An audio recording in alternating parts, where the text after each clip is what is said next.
The first layer of this cake is what you might call V2E, vehicle to environment, where vehicles use sensors, not unlike these, to figure out where they are and what's around them. They're sort of on their own right now to read the world as they navigate it. Just count the array of sensors on Audi's current self-driver that uses V2E technology to handle its own driving up to a full 40 miles per hour. Let's count up some of the sensors that make an Audi autonomous car of the future autonomous. First of all, around the bumpers, you've seen these before. We've got these sensors here that do sonar. 4 of those, pretty conventional. Back in these body panels, hidden, there are also radar devices that are doing the same thing we see in the front on radar. Now, in the windshield, camera, actual optical camera that we've seen before. Radomes left and right up here. You might think those are fog lights, they're not. More sonar sensors here. Laser here is new in this technology demonstration. That's not in production yet, but this allows high bandwidth, detailed 3D modeling of the shapes that are out in front of the car. Here's what Audi has done. They've combined adaptive cruise control, which maintains distance and speed ahead of you. They've combined active lane departure, which keeps a car in a lane using active steering. And they've added very sophisticated rear sensing technology to monitor what's going on behind the vehicle. Put that together and you get complete perimeter awareness. Now, in a pure V2E approach, the vehicle's responsible for making sense of a lot of data. You can see on that screen behind me how the car sees me. And that is not an easy bunch of bits to make sense of. That puts a lot of processing power in the car. In a lot of the past prototypes I've seen, that computing power fills the trunk of a self-driving car. But more recently, I'm seeing it fill up maybe a space the size of a shoebox. The next layer of self-driving is V2V, vehicle to vehicle, where cars report their position and trajectory to each other. Ford recently showed us a very clear demo of how this moves the ball forward. The gray car behind me is about to blow a red light. The blue car can't see it because of that truck. But because these guys are in communication, the gray car told the blue car's driver something's wrong. He was able to hit the brakes. Nobody got into a collision.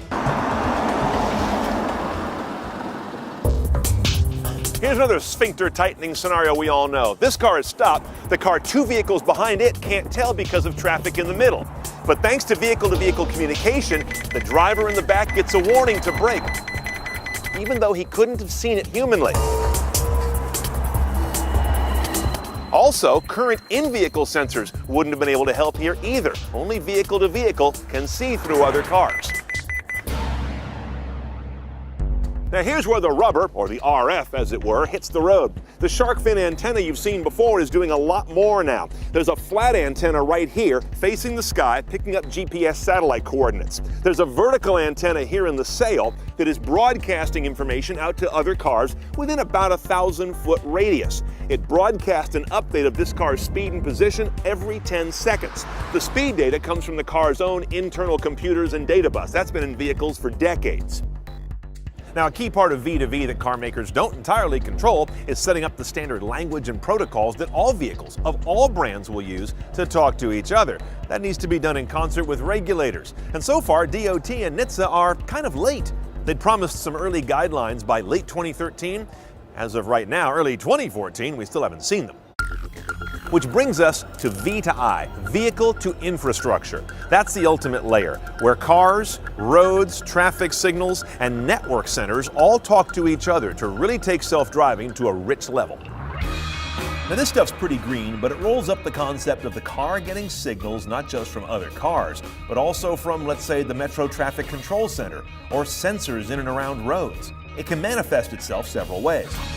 Traffic signal sequencing can be sent live to a car, so it knows the next signal and the ones after that and what they'll be showing and when. This helps traffic move more quickly and use less fuel due to less stop and go. Congestion management. This is the vision where a central road authority can direct cars' connected nav systems during a commute to spread out from the main route and use alternate paths to alleviate congestion and yet get everyone there in less time. Intersection management, like we saw on the Ford cars a moment ago. That can be accomplished via smart intersections that tell cars who it sees approaching, as well as V2V as we saw. Sort of a digital return to the old days of traffic cops sitting in the middle of an intersection with white gloves on. Okay, some reality checks. Vehicle to environment, that's already happening today. We test lots of cars at CNET where you see things like adaptive cruise control or active lane departure correction that is basically V to E and it's in an active form. Then you get to V to V. That's a little different thing. Vehicle to vehicle is not really on the market yet. Ford says that technology we showed you earlier can be retrofitted to cars in the near future if it's passive.